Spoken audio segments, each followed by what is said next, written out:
Hi DOPs, today we have another trailer review. This time we're going to be watching the Mandalorian trailer. I think many of you already know how this series is filmed. Let's refresh our minds and take a look at the backstage of the first season. I think that both Season 1 and Season 2 were filmed simultaneously, and therefore in the same conditions. The series was filmed in a studio with a 360-degree wall with LED screens built in it. On the ceiling there were similar kind of screens used. It seems, however, that the resolution of the screens on the ceiling was a little lower than those on the wall. I think that the pixel size on the screens that are located on the wall is much smaller than on the screens located on the ceiling. And I think that the ceiling served as an additional technical tool that served as the source of light and provided reflections on the helmet of the Mandalorian. And this is evident because we can see that at an angle this screen does not look all that well, and we can even notice a so-called moire grid or moire pattern, the same that you would find if you were taking a picture of your monitor with a mobile phone. So this pattern is evident on the upper screen. In contrast, on the screen located on the wall, we do not see this kind of pattern, and I think it's due to the smaller pixel size of those screens. All those backgrounds are interactive and they move and change as the camera moves. So if we're moving the camera, our perspective is changing. And all of this is powered by an Unreal Engine 4, which is a game engine. And everything is changing in real time. Backgrounds can be adjusted, something can be added, something can be removed. The time of the day can be changed, nighttime, daytime, weather conditions, sunny sky, cloudy sky, everything can be changed. And most of you probably already know about this as there is a million videos related to this topic. Now, let's talk about lighting. For instance, sometimes the part of the screen on the ceiling located closer to the camera on the camera's side is dimmed. So only the area behind our character that is filmed is being lighted. Usually when filming in an outdoor conditions, we have to dim the light by using some kind of frames. But in their case, all it takes to dim the light is just to reduce the brightness of the screen's area closer to the camera. In addition, they are using the light spots as the source of a key light for our character.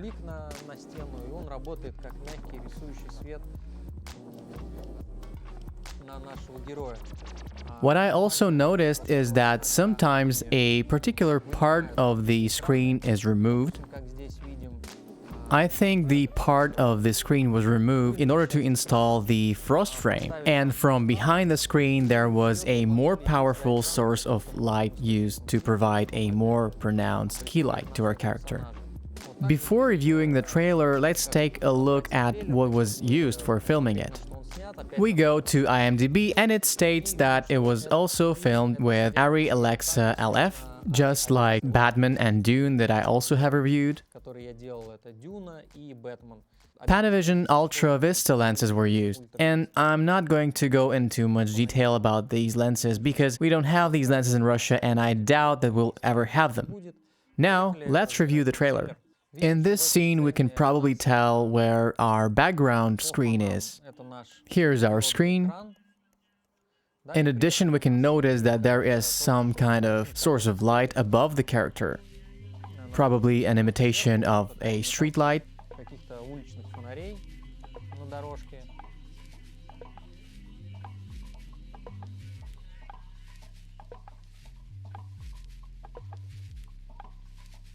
And of course, there's going to be a ton of animation.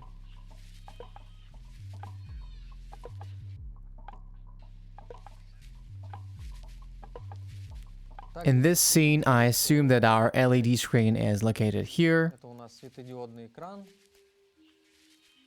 Not sure why I keep referring to it as an LED screen. Well, let's think it's an LED screen. Anyways, here's our screen with animation and visual effects, and we can see the props here and there, some tangible, real things. And the best thing about this screen is that unlike chroma key, this technology allows for better reflections. We can notice that the floor is wet here in the scene, and in the area below the background screen we can see the reflections. We can see reflections on the floor, on the helmet of the Mandalorian. So this technology allows for a more realistic reflections that we can see on various objects instead of seeing the chroma key, which has to be later adjusted in terms of color. So instead we see the real reflections in real time, which is a big advantage of this technology. Here is a good example. On the helmet we can see a reflection of this screen on the ceiling.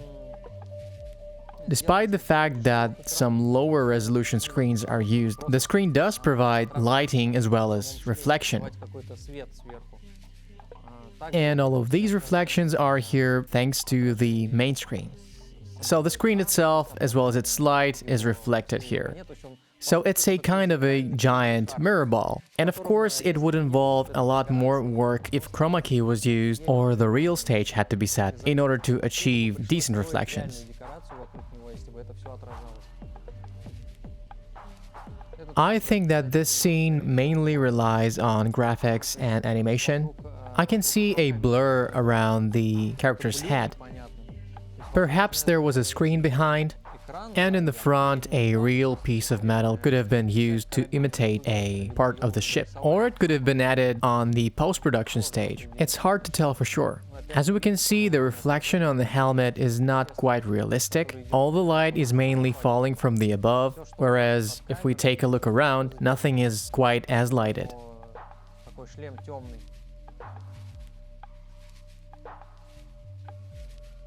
I think that in this scene, the transition zone is here.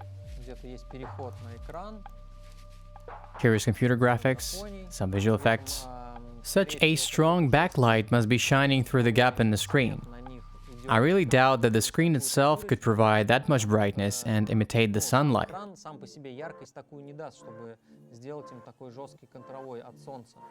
Most likely, a part of the screen above is removed and a powerful beam of light is shining through it. This is an interesting scene. It's quite difficult to tell where the background screen is. In my opinion, the character is very close to it here. I assume that the piles of snow are located somewhere at the borderline.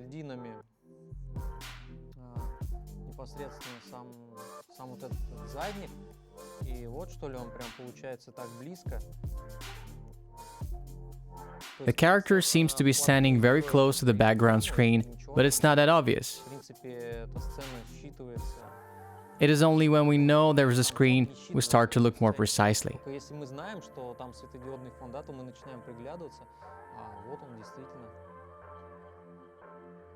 On this side view, we can clearly tell that the whole background is the screen.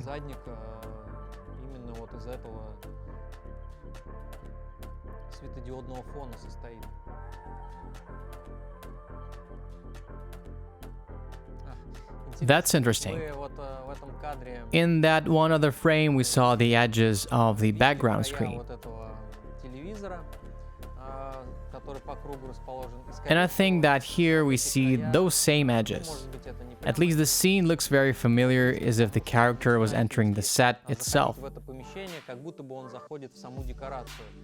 We can assume that the screen is located here, like this.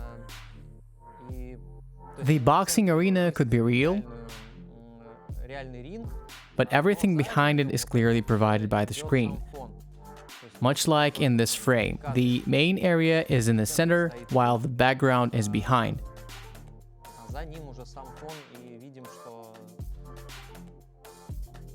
And of course, above the boxing arena, there is a source of light. In this scene, once again, we see the background with the image provided by the game engine. Some bright backlight is directed at this character as well as the guys behind them. This source of light must have been located somewhere inside the set.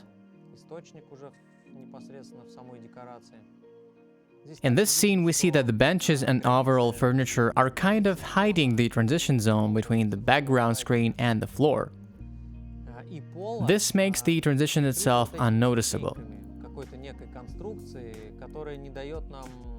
увидеть, где экран состыкуется с полом. Поэтому он везде частично перекрыт, где-то сценой, где-то какой-то мебелью. То есть этот стык все время прячется. In fact, in particular parts, it was not hidden completely. Like here, for example. Here is the transition area. That is the floor, that is the background, and on the left, it's covered with furniture.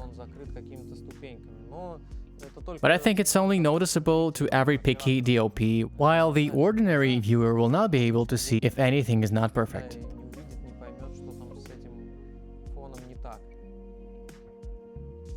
On the opposite side of the screen, everything is the same. Here is the transition zone covered by the furniture. By the way, I know that there are several studios in Moscow and St. Petersburg that are equipped with similar digital screens.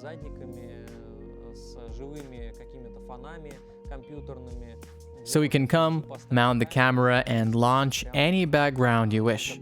For instance, if you want to film in a fairy tale forest, you obviously cannot find it anywhere, so it may be constructed inside the Unreal Engine and then showed on the screen. And the backgrounds will be moving and interacting with the camera movement.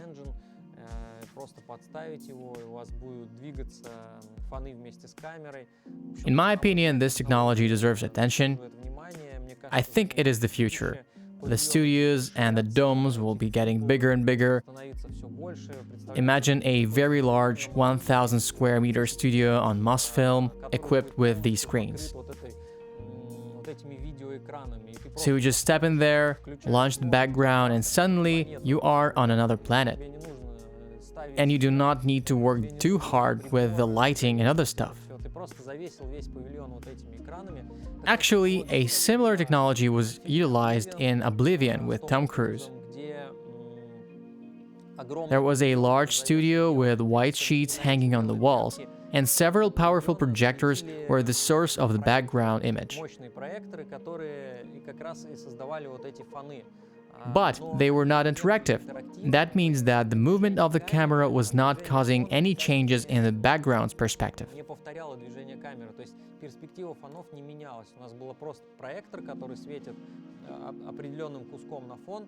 I think using game engines for this purpose that allow for an interactive, adaptive background is a lot more impressive. The objects in the background really come to life, which is very cool. In addition, the screen itself serves as a source of light. We can make the sky bright, make it serve as a backlight, we can create light spots, we can remove particular sections of the screen to use an external source of light as well. Света от каких-то точечных источников, там мы уже добавляем, вынимаем квадрат, вставляем туда свой прибор, и он просто так и работает через этот экран. So I'm really looking forward to see how this technology develops here in Moscow. I hope that this video was useful and interesting for you. Please hit like and subscribe if you haven't already. This was Alexey Andreev, and I will see you in the next video. Till next time, bye.